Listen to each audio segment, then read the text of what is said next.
Bom, irmãos, graça e paz, né? E vamos voltar para a nossa aula, né? Como a gente falou, a gente vai começar paralelamente ao material de profetismo, não é? A gente também vai estar estudando o material de Robertson, né? Então a gente vai dar uma olhada na introdução do material de Robertson, Cristo dos Profetas. Eu espero que os irmãos estejam acompanhando, tá? Então na página 15, certo?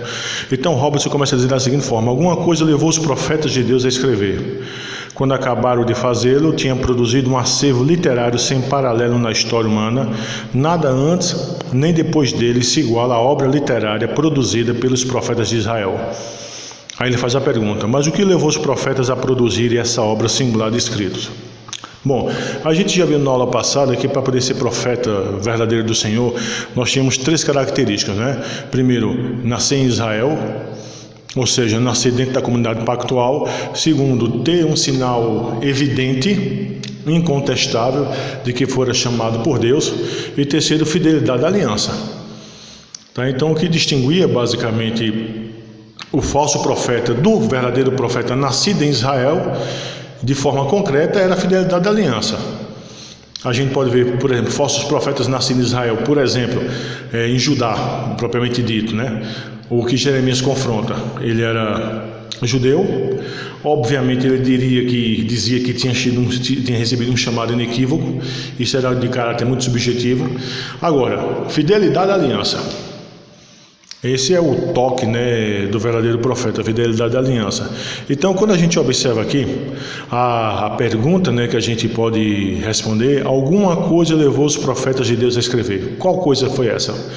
Primeiro, fidelidade à aliança, fidelidade à revelação que Deus estava dando a eles, entendeu? E outra coisa, eu sei que existiam profetas escritores e profetas não escritores, né? Profetas não escritores nós temos Eliseu, Elias, Aías, Semaías, Natã e por aí vai, né? E profetas escritores foram aqueles que escreveram. Então observa, há algo que acontece para que o Senhor Deus os ordene que eles devessem escrever, certo?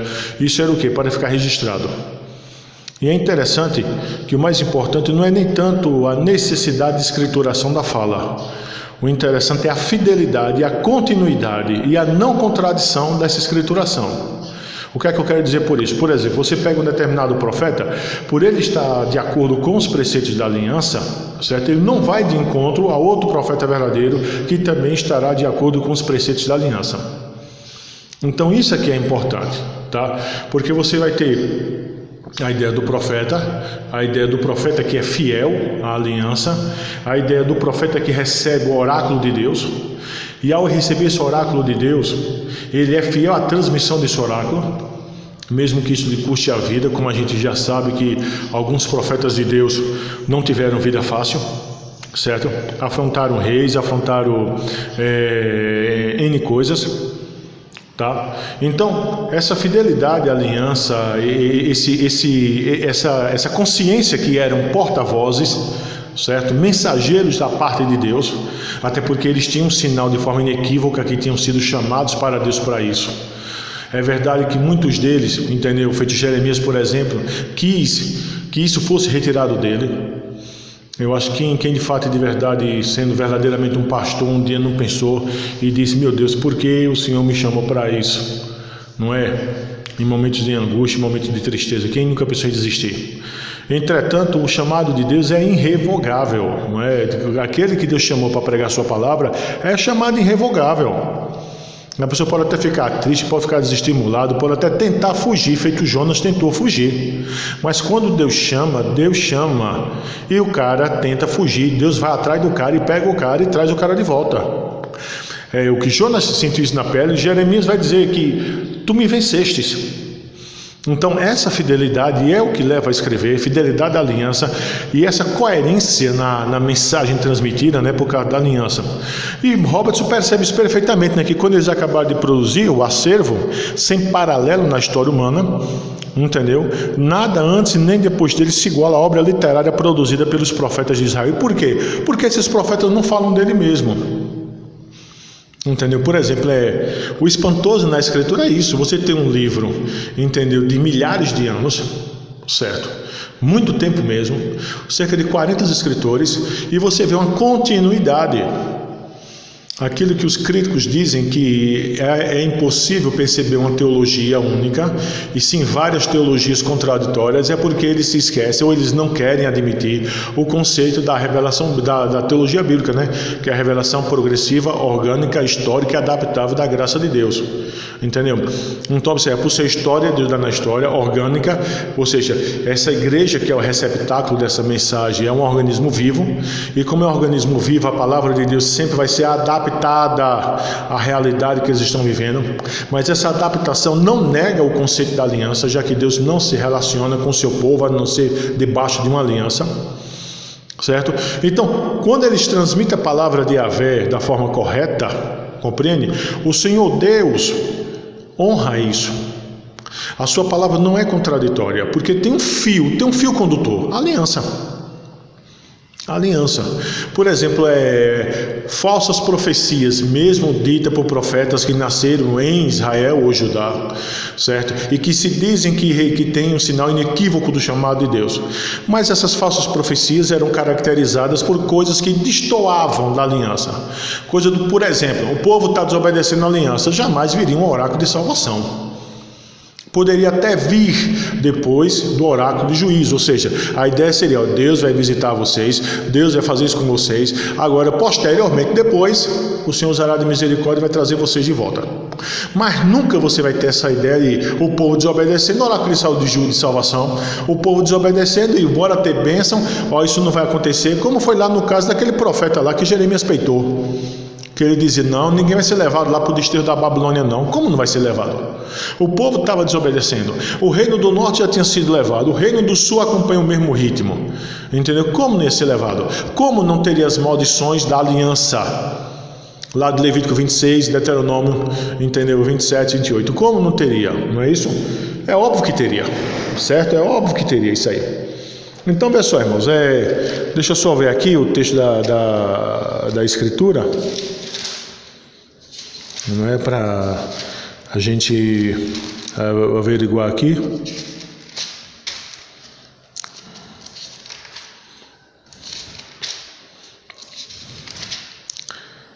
É justamente isso.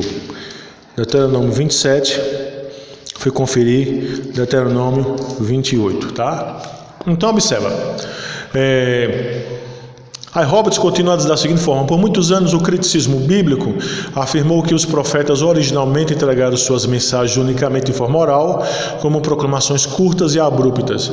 Esse tipo de discurso mais irracional, em forma de êxtase, foi mais tarde escrito e depois repetidamente revisado por uma série de editores subsequentes. Mais recentemente tem se concedido mais crédito ao ponto de vista de que os próprios profetas escreveram mais das suas mensagens do que anteriormente se reconhecia.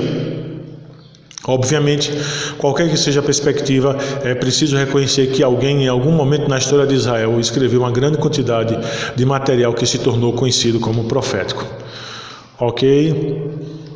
Então, pessoal, aí Robertson vai dizer: sua origem com certeza pode ser legitimamente atribuída à inspiração do Espírito Santo de Deus.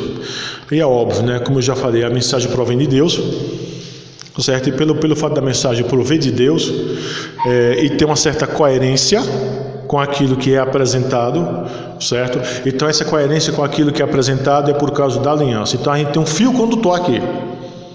O fio condutor é a aliança, certo? O fio condutor é a aliança. E também nós temos outro fio condutor, a ideia de mediador. Ou seja, os profetas, eles tinham uma relação mediatorial, certo? Uma relação mediatorial, ou seja, eles mediavam Deus para o povo. Eles mediavam a palavra de Deus para o povo. Então você tem essa perspectiva. E também você tem a perspectiva do reino. Ora, o Deus soberano, rei de todo o cosmos, entendeu? Fala para o seu povo que está dentro do seu reino. E esse rei fala para o seu povo que está dentro do seu reino, dentro do palco criacional. de acordo com os preceitos da aliança. Então, qualquer palavra, qualquer manifestação fiel a esse Deus estará de acordo com os preceitos da aliança. Então, é fácil a gente perceber isso aqui, que a fidelidade, a coerência, mesmo de escritórios que tem uma distância muito grande de uma para outra. Deixa eu abrir aqui novamente, só para os irmãos terem uma ideia aqui, sobre essa questão de tempo. Deixa eu pegar aqui o material que eu tenho aqui em mãos. Você vai ter, por exemplo, Amós profetizando entre 793 a 740 e Malaquias 458 a 430. Certo? Então você tem um século áureo da profecia escrita, que é o século 8. Certo? No século 8 você vai ter Amós, você vai ter Oséias, Miqueias, Isaías, certo?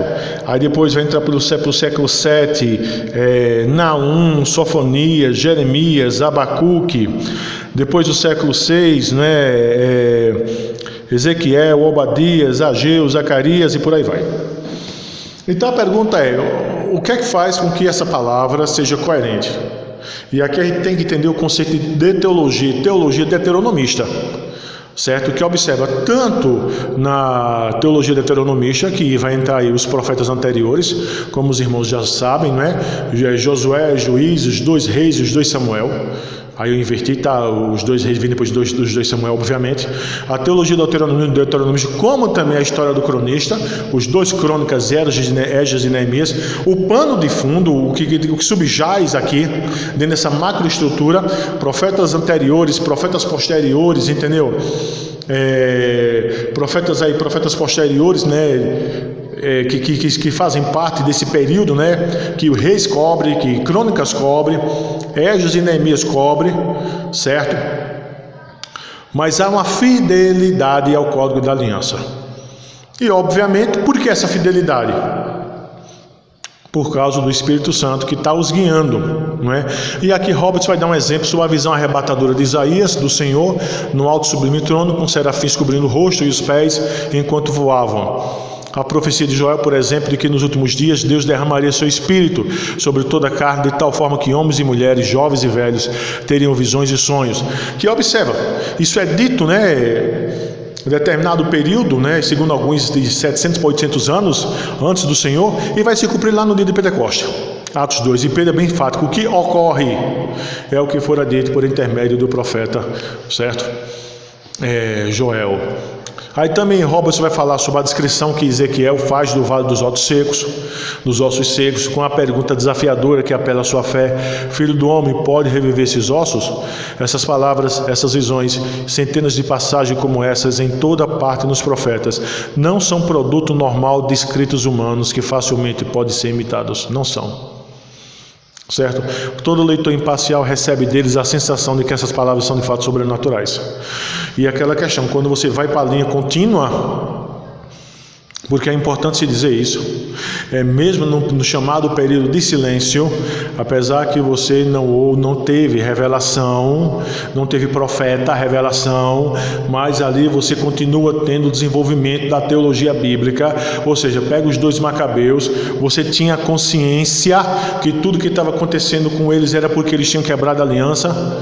Segundo Macabeus 6 vai dizer isso. Você pega, por exemplo, o livro de Judite, o livro de Tobias, material desse período, tá? Quer dizer, é um material que vai dar essa consciência. Então, mesmo que não houvesse profeta, a consciência da aliança, a consciência que o povo tinha quebrado a aliança, aqueles que eram leais ao Senhor, que eram leais a Yahvé, eles têm essa perspectiva. Certo? E existia a promessa, existia a esperança, que quando você adentra no Novo Testamento, você tem a esperança entre o próprio povo de que será esse Elias? Será que Elias era esse que o povo esperava? Aquele que Malaquias falou. Certo? Aquele que Malaquias falou. Então, a gente não pode fazer uma ruptura dentro dessa perspectiva do povo, O problema do dispensacionalismo é esse, ele faz essa ruptura. E o problema de alguns crentes que se dizem aliancistas e na verdade não são, ou só são pela metade, é justamente esse, que eles só vão até Malaquias. Quando eles abrem o Novo Testamento, eles não se conseguem ver como continuidade histórica do Antigo Testamento. E é interessante que quando você vai ver o livro de Atos, a pregação dos apóstolos, né, para a igreja, para os judeus, era sempre mostrar que Cristo era aquele que tinha sido predito, pré-anunciado pelos profetas do AT. Então você tem uma relação de profecia e cumprimento. Profecia no AT, cumprimento aqui. Profecia no AT, cumprimento aqui. E aqui fica. Por quê? Porque você não tem a ideia de continuidade. Entendeu? Então o povo, a igreja neotestamentária, ela não se vê como algo que apareceu do nada. Ela se vê como continuidade do Israel de Deus. Entendeu? Só que agora ela entende que o verdadeiro Israel é aqueles que professam fé em Cristo. Quer sejam judeus, quer sejam gentios. E Paulo vai falar isso lá em Efésios, que a parede de separação fora derrubada. E é justamente essa falta de compreensão de muitos hoje em dia que faz com que não se dê o sinal da aliança aos filhos, a liturgia não seja de acordo com a perspectiva pactual, com um bocado de ímpio dentro da igreja, um bocado de pessoas que não têm o sinal da aliança dentro da igreja, entendeu? Ou então lugares onde as crianças são retiradas do culto solene, enquanto lá no Antigo Testamento, quando o Senhor Deus convocava a Assembleia Solene, aqueles que eram de peito, mas que eram da aliança, tinham que estar presentes. E Deus só falava numa relação pactual, cabeça federativa. Deus falava com quem? Deus falava com todo o povo? Nunca foi com todo o povo. Deus falava com representantes do povo, para que esse representante do povo ensinasse ao povo. Sempre foi assim. Entendeu? A mesma estrutura. Certo? É a mesma estrutura. Então observa, quando a gente olha essas questões lá do AT, entendeu? Do lado da profecia, é óbvio que isso que Robert está dizendo, que todo leitor imparcial recebe deles a sensação de que essas palavras são de fato sobrenaturais, e são de fato. Mas Roberts continua aqui, né? Mas é preciso perguntar outra vez: o que no tempo e na história estimulou essa efusão de literatura inspirada durante dezenas, até mesmo centenas de anos, manifestando uma forma e conteúdo sem jamais havia ocorrido antes, e depois disso jamais se repetiu? Eu volto a dizer: fidelidade à aliança e percepção mediatorial que os profetas tinham a respeito de Deus, que enviava a mensagem. Eles eram o canal e o receptor, destinatário final, o povo. Então Deus chamava o povo a arrependimento. Você tinha isso aqui: Pá, Deus, profeta, povo. Deus, profeta, povo. Entendeu? Já o sumo sacerdote era povo, sacerdote, Deus. Compreende isso? Esse jogo aqui. Tá? Então observa, na estrutura das escrituras, os grandes e primeiros eventos salvíficos na história de Israel que trouxeram a nação à existência foram registrados de forma que a posteridade conseguiria entender seu significado. Mas é bem interessante isso, é que eu estou batendo muito nisso aqui.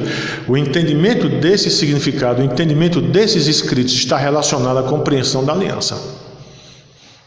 Então é por isso que a gente está dizendo aqui: você tem uma teologia deuteronomista, certo, que subjaz nos profetas anteriores e profetas posteriores. Você tem a história do cronista, que por trás da história do cronista está a teologia deuteronomista, é óbvio, certo? Porque quando Esdras e Neemias estão lá, mesmo que passe o período babilônico, que entra no período medo-persa, mas eles compreendem que tudo aquilo que aconteceu fora porque houve uma quebra da aliança. Certo? Parando esse período, por exemplo, lá nos Macabeus, segundo Macabeus 6, como eu citei, você tem essa consciência que aquilo que estava acontecendo com eles era porque eles tinham quebrado a aliança, certo? Então você tem essa percepção, compreende, disso tudinho aqui, tá? Então observa, de acordo com o Pentateuco, o êxodo do Egito não foi apenas a dramática libertação de mais um povo do cativeiro da escravidão. Não, esses grandes eventos foram uma ação redentora do próprio Deus, na qual ele libertou seu povo escolhido da contaminação pecaminosa por meio do sangue do Cordeiro Pascual. E é interessante que essa libertação lá do êxodo, né, já é cumprimento daquilo que o bendito Yahvé tinha falado para Abraão, não é? Tinha falado para Abraão, de que a sua posteridade seria cativa, e os irmãos sabem do texto, correto? Então observa, cada ação salvífica do bendito Yahvé, do bendito Yahvé, entendeu? Em relação a seu povo, é cumprimento de alguma relação, é cumprimento de alguma questão de ato salvífico desse bendito Deus em relação ao seu povo. Tá? Agora é interessante sempre dizer isso, que Deus tem uma relação pactual com esse povo, mas a fidelidade de Deus para esse povo é por causa de Cristo, porque Cristo é o cabeça federativo desse povo. A gente sempre tem que lembrar desse detalhe. Certo? Então observa, Deus derramará sua ira paternal quando esse povo merecer, mas Deus não destruirá esse povo por completo. Lá em Isaías mesmo, quem é que vai permanecer depois de tudo? O toquinho. A semente santa é o toco. Mas Deus não destruirá o seu povo de forma completa. Por quê? Por causa da relação pactual e da fidelidade que Deus tem com Cristo, Cristo como cabeça federativa dos seus eleitos. E quem são os eleitos? A igreja do AT e do NT. Totalidade, integridade. Compreende, irmãos? Então observa, você tem a questão aqui do Êxodo, você tem a questão aqui do próprio Cordeiro Pascal lá na 10ª praga, né? Evidenciando isso, que quando o anjo vingador vem, certo? Que sai matando tudo, todos os primogênitos do Egito lá. Por que não fere os israelitas? Porque havia um sinal identitário. Um sinal identitário, que parece que os crentes hoje em dia têm uma dificuldade do inferno com sinal identitário. Já visto que aí, as crianças não têm o sinal da aliança, é uma tudo de circunciso dentro do povo de Deus. Entendeu? É uma dificuldade triste com sinal identitário. Você tem que ter um sinal identitário, meu irmão. Você tem que ter um sinal de pertença. Compreende isso? Então, você tinha lá o sangue da aliança lá, no cordeiro lá, na porta. Então, onde passava? Aqui não. A pergunta é, será que aquele anjo não tinha discernimento quem era quem? A quem diga, né? Que aquele anjo era o próprio Senhor Jesus, o anjo da aliança. Então a pergunta é, será que não se tinha? É lógico que se tinha. Mas por quê? Por que tem que ter o sinal? Porque é necessário que o povo de Deus tenha um sinal identitário, de identificação, de pertença. É necessário isso, irmãos. Compreende, santos de Deus? É necessário isso. Então observa cá. Da mesma forma, as leis de Israel não eram simplesmente o refinamento e a espiral ascendente da moral humana em direção à perfeição. Em vez disso, as 10 palavras ou os 10 mandamentos surgiram no contexto de uma aliança divina iniciada no Monte Sinai, Êxodo 19, um elo solene de um juramento de sangue por meio do qual o auto-revelado Senhor da aliança se comprometeu com o povo e o povo com ele por toda a eternidade. Mas é interessante isso, né, de que isso daí não é inédito em Êxodo 19. Porque quando Moisés vai tirar o povo do Egito, lá na sarça, o bendito diz, eu sou o Deus de Abraão, de Isaque e de Jacó. Eu ouvi lá o clamor do meu povo, entendeu?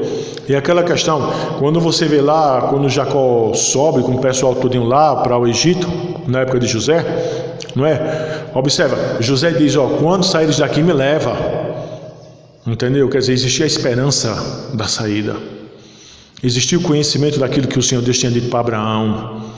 Está lá em Gênesis 15, certo? Existia isso sim. Compreende? Existia o conhecimento lá de Gênesis 11, lá da bênção de Sem, entendeu? E os semitas, né? E Abraão é o semita. Então observa, existe a bênção, né? Tanto para Jafé quanto para Cã, o próprio Cã que foi amaldiçoado, não é?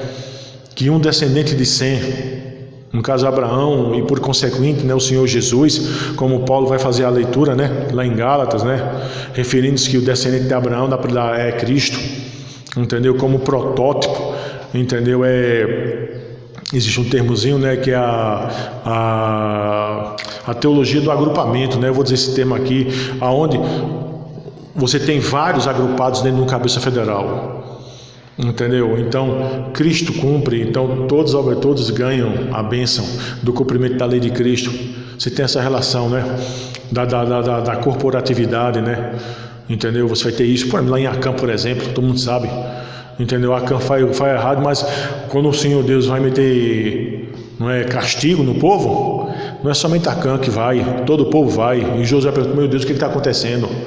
Compreende? Então tem essa perspectiva de representatividade.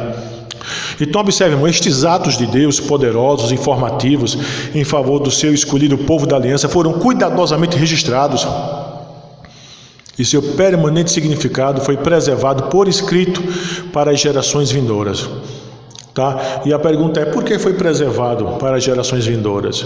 Aí o menino lá de 1 Coríntios 10, por que Paulo vai dizer que aquilo que aconteceu na peregrinação foi escrito? Leia lá no finalzinho, para advertência vossa, sobre quem os fins dos tempos têm chegado. Então observa, a escrituração, irmãos, a escrituração tem uma finalidade.